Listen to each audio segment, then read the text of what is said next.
Hello friends, welcome to Codeworm. বন্ধুরা, আজকে আমরা যে বিষয়টি শিখব সেটি খুব খুব খুব ইম্পর্টেন্ট। সেটি আপনারা খুব মনোযোগ সহকারে দেখবেন, কারণ এই ভিডিওটির ওপরেই নির্ভর করবে আপনাদের যে পরবর্তী যখন আপনারা প্রফেশনাল ওয়েবসাইট ডিজাইন ডেভেলপমেন্ট করবেন, তো সেখানে একটি পেজের সঙ্গে আরেকটি পেজ কিভাবে লিঙ্ক করতে হয়, তো সেই বিষয়টি আজকে আমরা এই ভিডিওতে আলোচনা করেছি। সেই বিষয়টি আপনারা এখান থেকেই দেখতে পাবেন।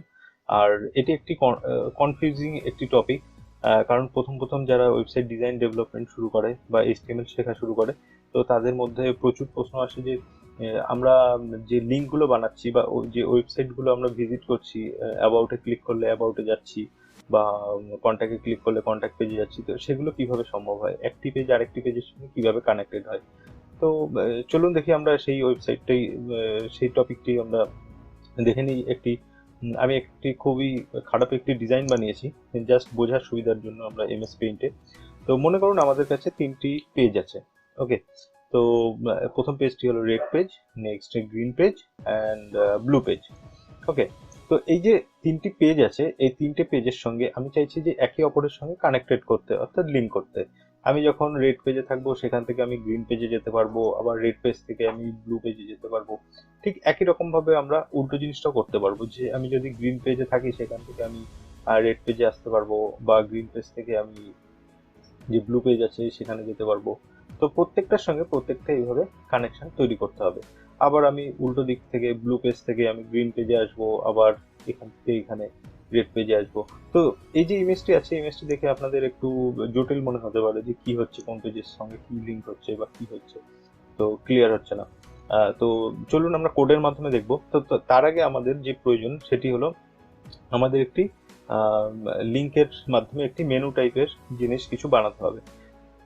তো দেখি আমরা এখানে ইন্ডেক্স ডট এইচটিএমএল বলে কিছু লেখা আছে, গ্রিন পেজ বলে কিছু লেখা আছে, ব্লু পেজ বলে কিছু এখানে কিছু টেক্সট লেখা আছে। তো এইগুলোর ব্যাপারটা কি সেটাও আমরা দেখব। তো সবার প্রথমে আমরা একটা মেনু তৈরি করে নিই। আমরা যেমন ওয়েবসাইটে মেনু দেখি, তো সেরকম মেনু বানানোর চেষ্টা করি। তো মেনু বানানোর জন্য, অর্থাৎ লিঙ্ক করানোর জন্য প্রথমে আমাকে অ্যাঙ্কার ট্যাগ ইউজ করতে হবে, সেটা আমরা শিখেছি। আর এখান থেকে আমরা কি করব,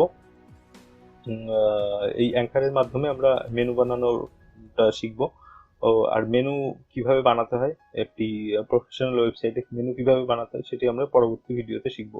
তো আমরা একটি বেসিক ধারণা নিয়ে নিচ্ছি এখান থেকে। তো আমি প্রথমে চাইছি যে আমি এখানে রেড পেজ লিখলাম। রেড পেজে যাওয়ার জন্য রেড পেজের লিংক দিলাম। এখানে কন্ট্রোল ডি প্রেস করছি, ডি প্রেস করে আমি এখানে লিখে দিচ্ছি গ্রিন পেজ। নেক্সট হলো কন্ট্রোল ডি প্রেস করে blue page, BL UE, blue page. এবার আমি রেড পেজে যাওয়ার জন্য আমাকে কিছু এখানে লিঙ্ক প্রেস করতে হবে, এখানে লিঙ্ক লিখতে হবে। অর্থাৎ আমরা যে গ্রিন পেজে যাব বা ব্লু পেজে যাব, তো সেই জন্য আমাদের এখানে লিঙ্ক লিখতে হবে। তো এগুলো কি হবে, আমরা যখন দেখেছিলাম যে অন্য কোনো ওয়েবসাইটে যেতে হয়, সেই ওয়েবসাইটে যাওয়ার জন্য আমাকে লিখতে হতো, সাপোজ আমি গুগলে যাব বা ফেসবুকে যাব, আমাকে লিখতে হতো https:/google.com অথবা facebook.com, এরকম লিঙ্ক লিখতে হতো। কিন্তু এক্ষেত্রে তো আমাদের ওরকম কোনো লিঙ্ক নেই, তাই না? তো সেই জন্য আমাদের কি করতে হবে, আমাদের নিজস্ব যে ওয়েবসাইট আছে, অর্থাৎ নিজস্ব যে ফোল্ডার স্ট্রাকচার আছে, আমাদের ইন্ডেক্সটাই তো ওয়েবসাইট, মেন হোম পেজ। তো এর পাশেই আমাদেরকে কিছু আরো কিছু ফাইল বানাতে হবে। তো আমি এই মুহূর্তে কি করছি, ইন্ডেক্স ডট এইচটিএমএল যে ফাইলটি আছে, ভালোভাবে এটি ধৈর্য সহকারে বোঝার চেষ্টা করবেন যে ইন্ডেক্স ডট এইচটিএমএল এটিকেই আমি কপি পেস্ট করে দিচ্ছি।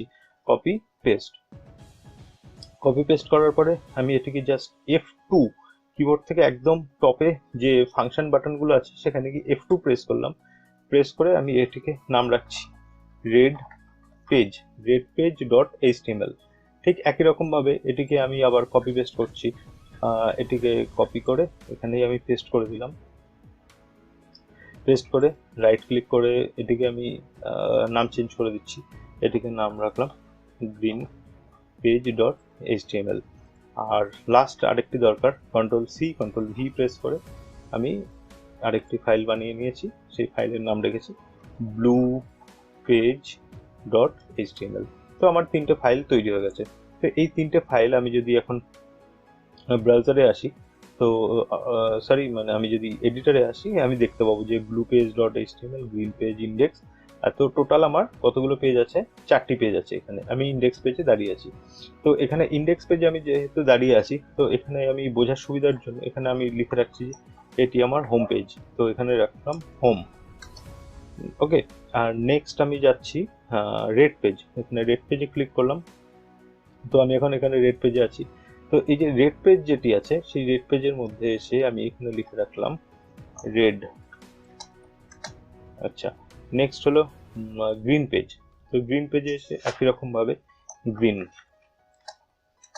আচ্ছা, কেউ যদি কনফিউজ হয়ে থাকেন যে এই কোডগুলো গ্রিন পেজের মধ্যে আমি কখন লিখলাম, কখন এলো, তো হয়তো খেয়াল করে দেখবেন যে এটি কনফিউশন, সব থেকে বেশি কনফিউজড হওয়ার একটা বিষয় যে আমি কোড তো লিখিনি এর ভিতরে, গ্রিন পেজ এগুলো ওপেন করার আগে কোড এর মধ্যে কি করে চলে এলো।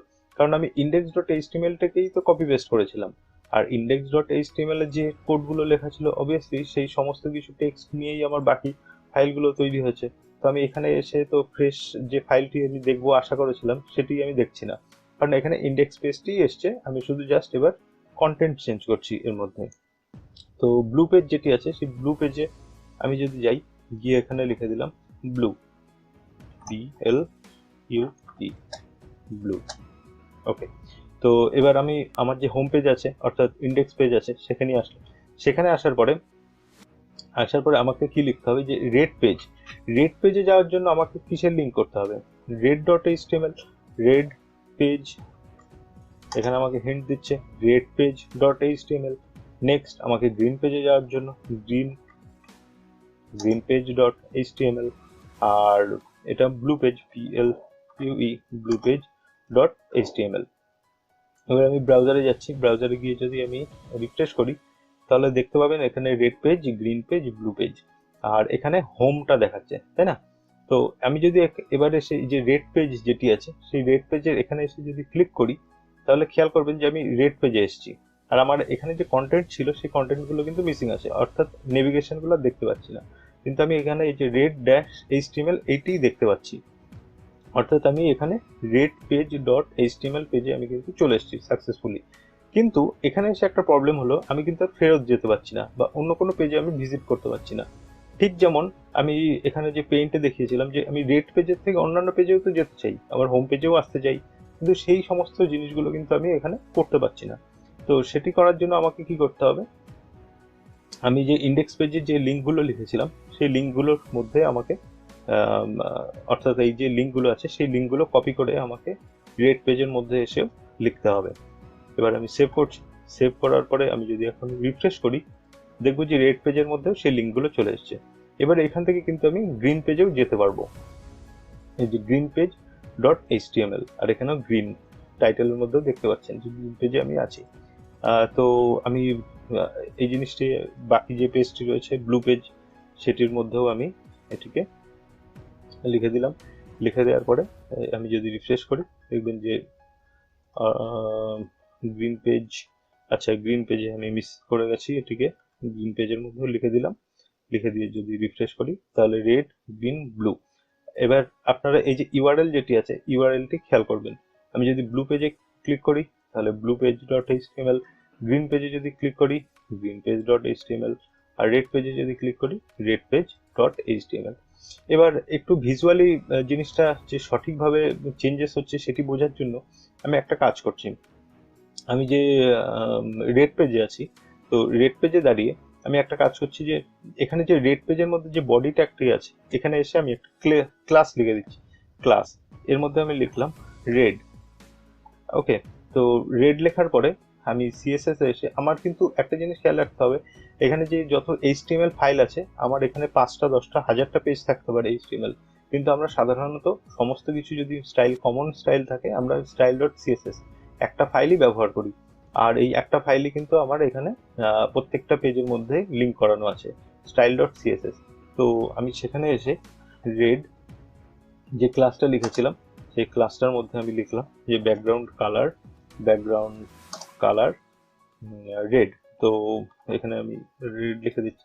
আচ্ছা, রেড লিখলে আমাদের একটু চোখে পক্ষে একটু অসুবিধা, মানে দেখতে একটু অড লাগে, তো সেই জন্য আমি রেডের বদলে হট পিঙ্ক কালারটা দিচ্ছি।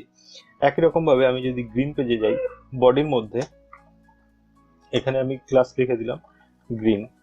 গ্রিন লেখার পরে আমি ঠিক এর নিচে, রেডের নিচে এসে গ্রিন গ্রিন লিখে যদি ব্যাকগ্রাউন্ড কালার লিখি যে গ্রিন, তো এখানে আমি লিখে দিলাম যে লাইট গ্রিন। আমি এখানে লিখলাম যে লাইট গ্রিন। আর একই রকম ভাবে বুঝে গেছেন হয়তো যে আমি এখানে কি লিখতে চলেছি। ব্লু পেজে এসে দাঁড়িয়ে আমি এখানে ব্লু পেজের বডিতে একটা লিখে দিলাম ব্লু, এই ক্লাসটা লিখলাম। লেখার পরে একই রকম ভাবে ডট ব্লু লিখে আমি ওপেন ক্লোজ করে ব্যাকগ্রাউন্ড কালার লাইট ব্লু। আমি এখানে এসে LIGHT লাইট ব্লু লিখলাম। তো পুরো জিনিসটা আমি একবার রিভাইজ করে দিচ্ছি।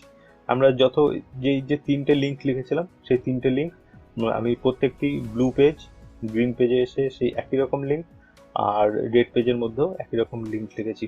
তো হয়তো আরেকটু কনফিউশন হতে পারে, আপনাদের আরও পরিষ্কারভাবে বোঝানোর জন্য আমি এখানে চলুন একটি H1 ট্যাগ ইউজ করে দিচ্ছি, রেড পেজ। তাহলে আমরা খুব সহজভাবে বুঝতে পারবো যে আমরা কোন পেজের মধ্যে দাঁড়িয়ে আছি। এই নামটি আমি কপি করে গ্রিন পেজে যখন আসলাম, এখানে এসে আমি পেস্ট করে এটিকে লিখলাম যে গ্রিন, GREEN, গ্রিন পেজ। আর ব্লু পেজের মধ্যে এসে লিখে দিলাম BLUE, ব্লু পেজ। এবার আমরা যদি ব্রাউজারে যাই, গিয়ে যদি রিফ্রেশ করি, তাহলে দেখবেন যে আমরা এখন রেড পেজে আছি অর পিঙ্ক পেজে আছি। তো রেড পেজের জন্য আমাকে এখানে দেখাচ্ছে যে রেড পেজ। আমি যদি এখন গ্রিন পেজে যাই, তাহলে দেখবেন সঙ্গে সঙ্গে পেজটি কিন্তু চেঞ্জ হয়ে গেছে, কারণ আমার ইউআরএলটি চেঞ্জ হয়েছে গ্রিন পেজে। তো এখন গ্রিন পেজ দেখতে পাচ্ছি। নেক্সট হলো ব্লু পেজ। তো ব্লু পেজে যদি আসি, দেখবেন যে আমি ব্লু পেজে কিন্তু এখন চলে এসেছি। তাহলে খুব সহজেই কিন্তু আমরা এই যে ছোট্ট যে ব্যাপারটি আমরা দেখেছিলাম পেইন্টে, সেই জিনিসটিকে কমপ্লিট করেছি। এবার আরেকটি এখানে আমার সমস্যা রয়ে গেছে। সেই সমস্যাটি হলো, আমরা এই সমস্ত পেজে আছি, red page, green page, blue page, যে পেজেই থাকি না কেন, এখান থেকে কিন্তু আমরা আমাদের যে হোম পেজ অর্থাৎ index.html সেখানে আমরা ফেরত যেতে পারছি না। তো সেই জন্য আমাকে কি করতে হবে, sorry for the background noise. Home page বা ইন্ডেক্স পেজে যাওয়ার জন্য আমাকে অবশ্যই তাহলে একটি লিঙ্ক রাখতে হবে এখানে, কারণ আমি তো ইন্ডেক্স পেজ থেকে বাকি পেজগুলো যেমন ভিজিট করছি, তাহলে আমাকে অবশ্যই ইন্ডেক্স পেজেও ফেরত আসতে হবে। সেই জন্য ইন্ডেক্স পেজে আসার জন্য একই রকমভাবে অ্যাঙ্কার ট্যাগ লিখে আমাকে index.html এই ফাইলটিকে লিঙ্ক করাতে হবে, আর এর নাম আমি রাখলাম হোম। ওকে, আর এখানে আমি এখানেও একই রকমভাবে H1 লিখে দিচ্ছি যে হোম পেজ। আর এই যে লিঙ্কগুলো আছে, তো আমি বারবার লিখতে চাইছি না, তো সেই জন্য আমি এই লিঙ্কটিকে আবার বাকিগুলোতে রিপ্লেস করিয়ে দিচ্ছি বাকি পেজগুলোর সঙ্গে। তো আপনাদের বুঝতে সুবিধা হবে, আর টাইমটাও আমাদের সেভ হবে। এখানে আমি সেভ করছি, আর ব্লু পেজের মধ্যে গিয়েও সেই ইন্ডেক্স ডট সেভ করলাম। এখানে দেখবেন যে index.html এখানেও আছে, আর গ্রিন পেজেও আমি লিখেছি। তো বেসিক্যালি বলার মানে হলো, আমার ইন্ডেক্স পেজে যে লিঙ্কগুলো থাকবে সেই লিঙ্কগুলো আমাকে বাকি পেজেও দিতে হবে, না হলে কিন্তু আমাদের এই সমস্ত পেজের সঙ্গে একটা পেজের সঙ্গে আরেকটা পেজের এই যে কানেকশন সেটি সম্পূর্ণ হবে না। আমি রিফ্রেশ করছি, রিফ্রেশ করে দেখবেন যে নতুন একটি লিঙ্ক এসছে, হোম। তো আমি যদি এখন হোমে ক্লিক করি, তাহলে দেখবেন যে আমি হোম পেজে চলে এসেছি। আর হোম পেজের যেহেতু ব্যাকগ্রাউন্ডে হোয়াইট ছিল, সেই জন্য হোয়াইট কালার পাচ্ছে। আমি এবার যদি রেড পেজে যাই, তাহলে রেড পেজে আসছি। এখান থেকে গ্রিন পেজে যেতে গেলে গ্রিন, ব্লু পেজে গেলে ব্লু পেজ। আবার এখান থেকে আমি হোম পেজেও ফেরত আসতে পারছি। তাহলে বুঝতেই পারছেন যে আমাদের একটি পেজের সঙ্গে আরেকটি পেজ কিভাবে লিঙ্ক হচ্ছে। আর আমাদের এই যে ওয়েবসাইটটি, যে ছোট্ট একটা যে ডেমো ওয়েবসাইট আমরা বানানোর চেষ্টা করছি, সেখানে কিন্তু সবচেয়ে ইম্পর্টেন্ট যে টপিকটি, সেই ইম্পর্টেন্ট টপিকটি আমরা এই ভিডিও থেকে খুব সহজেই শিখে গেছি, যে মেনু কিভাবে বানাতে হয়। তো এই মেনুটি দেখতে অবশ্যই নোংরাই লাগছে, সুন্দর লাগছে না। তো সেই সুন্দর একটি মেনু ডিজাইন করার জন্য আমরা পরবর্তী ভিডিওতে দেখব। আর এই ভিডিও থেকে যদি নতুন কিছু শিখে থাকেন, তাহলে অবশ্যই আমাদের ভিডিওতে অবশ্যই একটি লাইক দেবেন, আর বন্ধুদের সঙ্গে শেয়ার করবেন, আর আমাদের পরবর্তী ভিডিওর জন্য, ভিডিও নোটিফিকেশন পাওয়ার জন্য নোটিফিকেশন বেলটি প্রেস করে রাখবেন। ওকে, তো আমাদের ভিডিওটি ধৈর্য সহকারে দেখার জন্য আপনাদেরকে অসংখ্য ধন্যবাদ। আর যে ব্যাকগ্রাউন্ড নয়েজগুলো আছে সেগুলোর জন্য আমরা খুব সরি, কারণ আমি যে এলাকায় থাকি সেখানে প্রচণ্ড পরিমাণে ব্যাকগ্রাউন্ড নয়েজ আসে। তো তার মধ্যে থেকেই চেষ্টা করি একটু ক্লিয়ার ভয়েস দিয়ে ভিডিও বানানোর। আর আমাদের ভিডিও সম্পর্কে কোনো যদি মন্তব্য থাকে অবশ্যই কমেন্ট সেকশনে জানাবেন, কারণ আমাদের একদমই নতুন চ্যানেল। তো কেমন আপনাদের ফিডব্যাক যদি না পাই তো আমরা উন্নতি করতে পারবো না। তো আপনাদের কমেন্টের জন্য অপেক্ষায় থাকলাম। আর যারা ক্রিটিসাইজ করতে চান, যদি খারাপ ভালো যেটাই আপনার বলার ইচ্ছা, এটা কমেন্ট সেকশনে জানাবেন। তো সেই ভুল ত্রুটিগুলো আমাদের সঠিক করে নিজেদেরকে আরো আমরা গ্রো করতে পারবো, সেই আশা রেখে আমাদের আজকের ভিডিওটি শেষ করছি। পরবর্তী ভিডিও দেখার জন্য আমন্ত্রণ রইল। ধন্যবাদ।